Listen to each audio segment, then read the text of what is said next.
national championship game. Ewers lobs it up, and it is incomplete. Intended for Mitchell. That's Williams in motion. Low snap. Milroe stopped. Michigan makes a stand and comes up with a milestone playoff victory.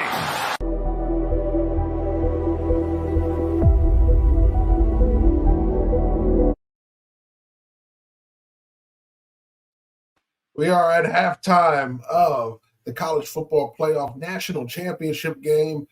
And right now, Michigan's up 17-10. I am Jeff Barnes, of course, here with Brock Vieira. Joe Cardozo is experiencing a little traffic due to an accident, so we won't be seeing him most likely unless things clear up real quick. So, Brock, you had a lot to weigh in on. We're going to talk about that, go in depth about what we saw in this first half of the game, but I'm going to let you start it off. Quite frankly, the fact that it's 17-10 is miraculous because Michigan looked like they were running away with this game, and I expect them to keep up the pace. But there are several key decisions that have hurt the Wolverines and have played into Washington's benefit.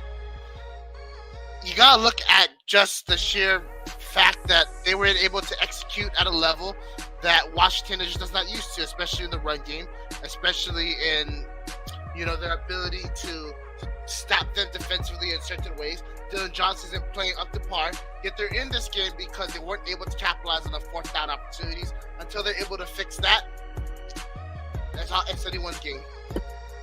Yeah, what I'm seeing from Michigan is they're trying to enforce their will on the ground. They were able to do that early. Slowed down a little now. Washington's found a way to slow down that running game. But what I'm seeing is, I said one of the things that will be an impact in this game for Washington's offense was going to be that pass rush of Michigan.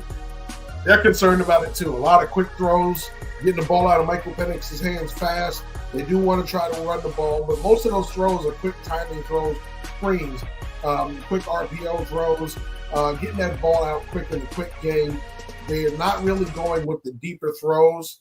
So, so we're seeing a lot of that going on background.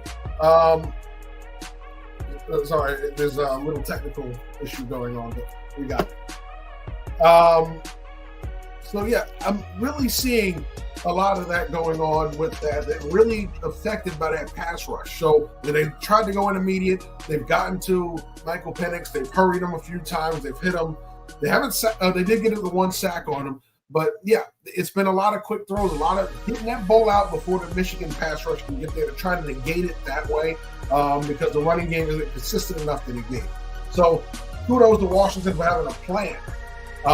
They've gotten kind of lucky with that last one there where they were able to get in the end zone and they fourth down. There were a lot of things that could have went the other way with that drive. So, I'm really interested to see what's going to happen in the second half with the adjustments to that. Are they going to attempt to try and come out and attack them more down the field and risk Michael Penix getting hit? Or is this going to be a case of we're going to just throw quick, and finally maybe we hit them on a double move because we suckered them up with the quick throws to get rid of the ball? Yeah, you're absolutely right. One of the things I think Washington's going to utilize more in the second half is Jack Westover, the tight end. I've been seeing them hit him very quickly with some really nice short passes and putting him in motion as well to try and figure out Michigan's defense, and it's really opening things up. Secondly, a major matchup in this game that I really focused on was Jalen McMillan versus Mike Sanderstall. And guess what? McMillan has been winning this matchup time and time again. How Michigan adjusts to McMillan is going to be crucial. But whatever adjustment they make, they will be exposing their DBs to the prowess that is Jalen Polk and also Romo Dunze. Again, very interesting things to see. If they're going to continue to rely on Dylan Johnson, we know he's a compromised player right now. I'll let see Bernard get involved a little bit more. Giles Jackson get involved a little bit more.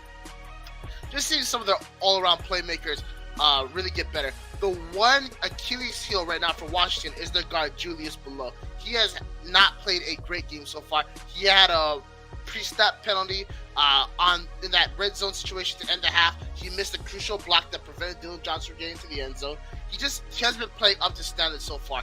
If Michigan is going to key in on him, it could be a very rough day for the Huskies headed forward into the second half. On the flip side, how much trust do you have in J.J. McCarthy if you're the Wolverines? Because you put the ball in his hands on multiple occasions in big-time moments, and he has not come through for you guys. You guys are averaging, 12 yards per carry right now? I think they got to get back to basics, get back to the run game.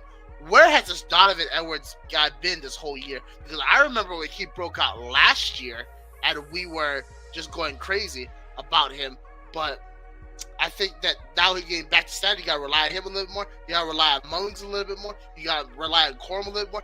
Your big boys up front won the Joe Moore Award 2 years in a row. Not this year, obviously, but they were right there in contention for a reason.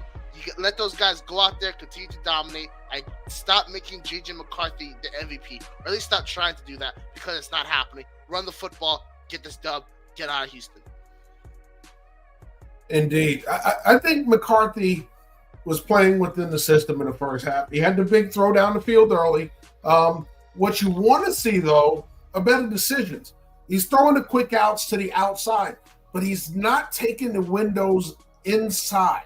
Okay, those are where the bigger throws are going to happen. If you hit those quick slants on the inside, when he has space to break it, he's going to break it and go long. If you're throwing those quick outs on the outside, especially with the tight coverage that Washington's playing to the outside because they're baiting that throw, sometimes they're going to get their hands on it, but what you're seeing is the coverage is so tight, he's having a hard time completing those throws. It's a longer throw than the slant. The receiver's coming to you. Sometimes you got to understand the coverage you're seeing and find the open windows on the inside.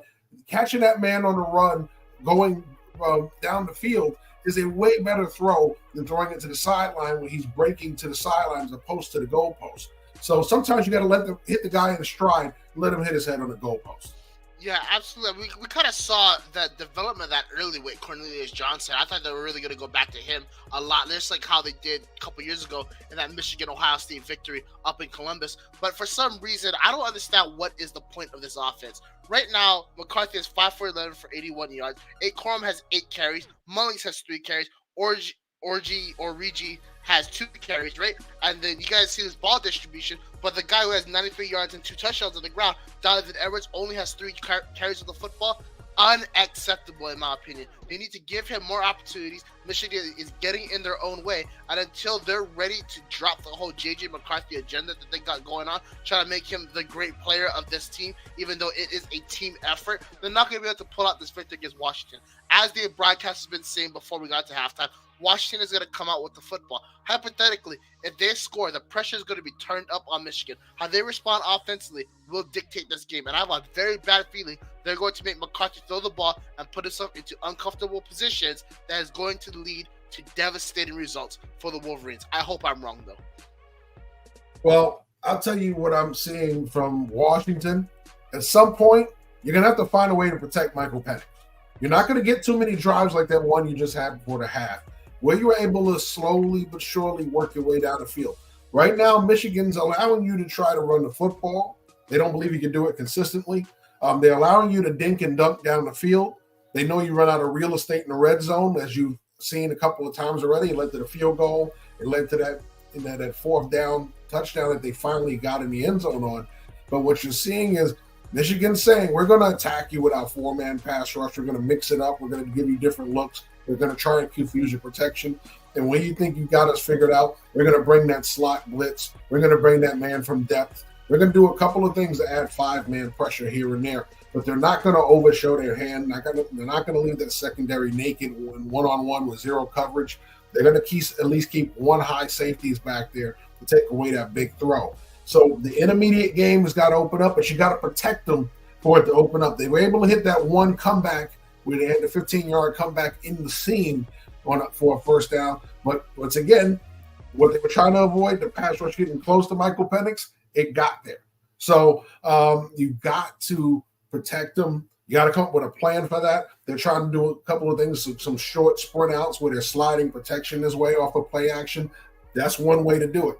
But you can't continue to do the same thing. At some point, sometime, you got to go back to what's your bread and butter. Michael Penix throwing the football. In order for them to do that, it can't just be the dink and dunks. You got to come out with more than that. You got to stretch this Michigan secondary, and then the quick throws come back with run after catch opportunities. Yeah, quite frankly, I'm a little bit surprised Michael Penix has been able to have the success that he's had in the second quarter compared to the start that he had in the first. Why they're allowing this dink and dunk offense to occur is kind of beyond me. To me, if I'm recognizing the pressure that we're getting with a 4-man rush, and I'm recognizing that the skill players that we have on defense, I'm pressing at the line. I might even be ballsy and go cover zero, of course, situationally, but how much is he's already on his back foot? He literally gets the ball on his back foot because he knows his timing. He's not going to have enough time to do it. So if I'm Michigan, I want the confidence in my guys that if he wants to throw it deep, we have the speed and we have the ability to go out and get that football, or at least get it away from one of those Washington playmakers. I think that if Michigan continues to play conservative on defense, they're going to allow Washington to dink and dunk their way down the field. And when they really want to tighten up, it's not going to matter because they're already in scoring range. I think what Jesse Minter does right now is going to determine the outcome of this game. And like we mentioned earlier, if they don't tighten up by McMillan, it's not going to happen. Rome Odunze, he's had his opportunities. We all know that big miss on 4th down. He will get his opportunities going forward. But like I mentioned last week, there's going to be that one wide receiver for Washington that breaks off in the second half. It was McMillan last week. I said, I think it's going to be Polk this week. And you know what? I can live with it. As if you can shut down McMillan, you can shut down Odunze, you let Polk out there and give him a 50-50 ball. I have enough confidence in my guys that they will be able to make a play. Does Michigan have that same type of confidence I have? I don't know, because I'm just talking. They're competing for a national championship. When the pressure gets turned up, of course, decisions get made, and sometimes mindsets change. But in my opinion, I think that's the route you have to go to, because if not, Washington is going to continue to dominate. And they can't really run the ball on them that much either. Washington can't really run the ball on Michigan either. So, of course, it's going to be on the passing game. So we've talked about what we've seen. We've talked about the adjustments we should make. Let's talk about what we believe the final outcome in this game is going to be. What do you have as a final going forward? You know, I've been riding with Washington this whole time. I'm going to ride with them to the end. I think we're going to see a little bit more scoring. I have it 34-31 Huskies.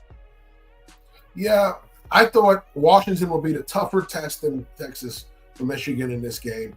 I agree that this is just that. I think Washington's going to come out in the second half with a better game plan to attack this Michigan defense. Whether they come right out and score or it takes a drive or two for them to get back in the end zone again, I'm not sure. But I do know this is going to be a fight to the finish. It started to look like a blowout early. Washington started to get themselves back in the game. I'm going with, right now it's 17-10. I'm going to go with 34-28. 34-28. I think they get a 2-point conversion in one of those. 34-28, Michigan. But I think Michigan's going to hold on, and it's going to make a lot of Michigan faithful because it's been a long time since they get to do some championship dancing. But I think the early lead put them in position to finish this game. Had they come out and have been even going back and forth, I'd worry about Michigan in that scenario. Right now, I think the early lead, even though it's kind of got cut in half, I believe Michigan at this point can hold off Washington and pull out this game. So we're a few minutes away. They don't say how long is left, so we still have more time to talk about this. What surprised you the most so far? The lack of ball distribution from the passing offense. I expected Roman Wilson to get much more volume of targets, or at least completions. And I really thought Colston Loveland was going to be the major difference maker for Michigan. It seems that they just haven't been able to keep the ball in their guys' hands. I expect that to change. And then on the flip end for Washington, they've been able to have some decent ball distribution. But one of the players that I'm surprised hasn't had an opportunity yet is Bernard.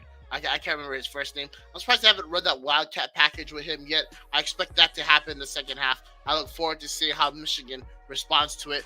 The last thing I would like to see is, I know he's not necessarily athletic, but if Washington could somehow throw up or mix in a QB draw, I think that would definitely catch Michigan off guard and help open up things. I would also like to see Washington play a higher, more no-huddle offense, because I think Michigan is playing on their heels right now, and the more time they are out there, I think that better that serves you as the game goes on. Yeah, what surprised me the most is, like I said, the way that Michigan was able to be so physical with this Washington front. We've seen Washington be stout against the run. We saw it against Texas. Texas, was able to run the ball, but they weren't able to get these huge chunks that Michigan is getting. And Texas is pretty good running the football. So for Michigan to come out early and have that early success was amazing. I would love to see the change of pace a little more, a little Corum, and then bring in the faster scat back who loves to wait on that hole to open up and then break big, because I think that's going to be the key to freeing up McCarthy throwing the ball down the field. That's how they got that big chunk down the field, was off of play action off of those guys. So I think Michigan does need to go back to the ground game, let that work for a while, let that tenderize that front a little more, and then you come back with that play action down the field, and you'll get those chunk plays and end up with easier drives. These 15, 16 play drives, you can't keep doing this. So I think that's where this has to come in play. So I think that's the situation we're looking at, is which team figures out the best way to attack this defense vertically, because that's been the challenge for Washington. Michigan's had those opportunities, but it's been the ground game that's created them even more than their passing game. Yeah, the one last thing I would say, I would like to see some more QB design runs from McCarthy. Use his athleticism, and then that would also help open up the pass game as well. It would indeed. I think J.J. McCarthy's, that one element of his game is not used as much. I think they like to bring the other kid off the bench for that, as we've seen in the first half. They kind of like mix it up with him. But when you do that, when you have the two quarterback system and one guy specifically a runner, they don't respect the pass as much, even if he can throw the football. So it tends not to be as crisp as when it's your regular passing quarterback out there who's a dual threat option. So I think that's one of the things that sometimes you kind of show your hand a little bit as a coach when you start swapping guys in and out like that. But I would love to see that even more. Once again, we apologize. Joe was supposed to be able to get with us on this show. Unfortunately, because of traffic, he is unavoidably detained. So he's probably going to not see or get a chance to comment on his Wolverines here right now, leading at the half of the national championship game. Believe it or not, I thought Bill would have been able to make it. I sent him a link, so he's not here. So nevertheless, you have two smiling faces in front of you, a clean-cut version of me, which you don't get very often. Enjoy it. And, speaking of Bill Carroll, better late than never, Bill. Having a problem with his camera. So, all right. There. Better late than never, Bill.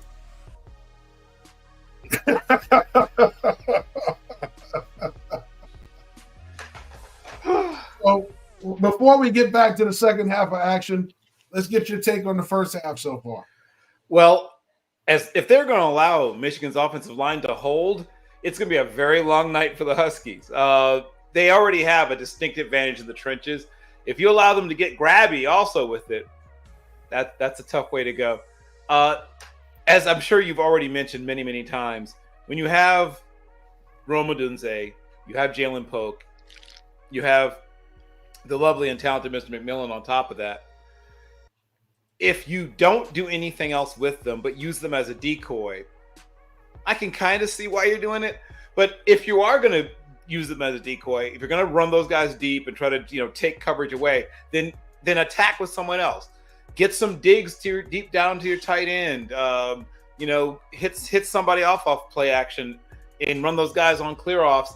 And your running backs are good receivers. Run one of those guys on a wheel route and see if you can get explosive that way. If you can get guys in space and make one guy miss, there's a big play always waiting for you. And yes, the Big Ten is big and strong and mean and nasty and blah, blah, blah. And all the things we used to say about the SEC. But everybody has a weakness.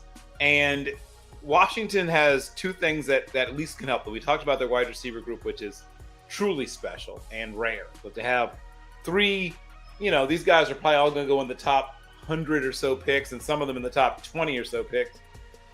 But if you aren't going to be able to get the ball to them deep down the field, then, hey, get some crossers, some mesh action, some man beaters going, some misdirection stuff going where you already have a lot of built-in run-pass option stuff. you can run those little slant and goes and things like that, where if you slant, boom, then slant and go, so that you can manufacture and create those deep shots down the field off of what looks like that little 7-yard slant you've been trying to kill them with. Last but not least, take some chances on defense. When you can't simply just hold up against the other team in the trenches, then you got to do some stuff. Get exotic. Run blitzes, as well as, when you get a chance to pass blitz. But I don't really fear any of the Michigan receivers. I'm going to go ahead and take some chances. I'm going to go zero coverage at times and bring pressure. I'm going to, like I said, get exotic. I'm going to blitz people like Dominic Hampton, who is sort of they call it the dog or whatever. I can't remember his position. I think that's what they call it. It's basically that star, spur, whatever. But he's a terrific blitzer. He's played all over the secondary, but he's a great blitzer. I'm going to try to see if one of your backs can block that kid. Because if not, because he's a big DB. I think he's legitimately 6'2.5" and probably about 213, 214 pounds. Well, Bill, not going to cut you off. The second half has just started. Michael Penix just got intercepted. Probably going to be reviewed because the way he bobbled it going down to the ground towards the sideline. But before we go, what's your prediction for the second half of this game, Bill? I think Washington continues to keep it close, but I feel like it's probably about a 10 to 13 point victory for Michigan. My as I told Brock when we talked on College Football Forecast, my heart says Washington, but my head says Michigan, and my head is usually smarter than my heart. Well, you got it. Well, thanks to everybody that tuned in during this halftime show. We're sorry Joe couldn't join us. Unfortunately, he can't take up for the rest of the drivers on the road. Bill, thank God for making it on time. Well, making it before we got off the air.